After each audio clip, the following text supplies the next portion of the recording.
разрыв между бедными и богатыми еще больше увеличится. Разрыв между бедными и богатыми в Российской Федерации примерно такой же, как в Африке и в Латинской Америке. Там 8 или 9 раз. Безумный разрыв в доходах. Да? Ну, я как бы тут никого агитировать не собираюсь. Я просто рассказываю, как это все работает.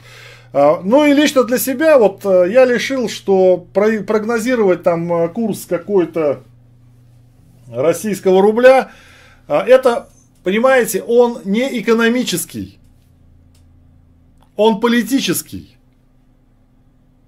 Страна, которая имеет постоянный профицит торгового баланса, которая имеет постоянный профицит платежного счета, да, она, по идее, может иметь валюту такую, какая она захочет иметь. Вот вообще.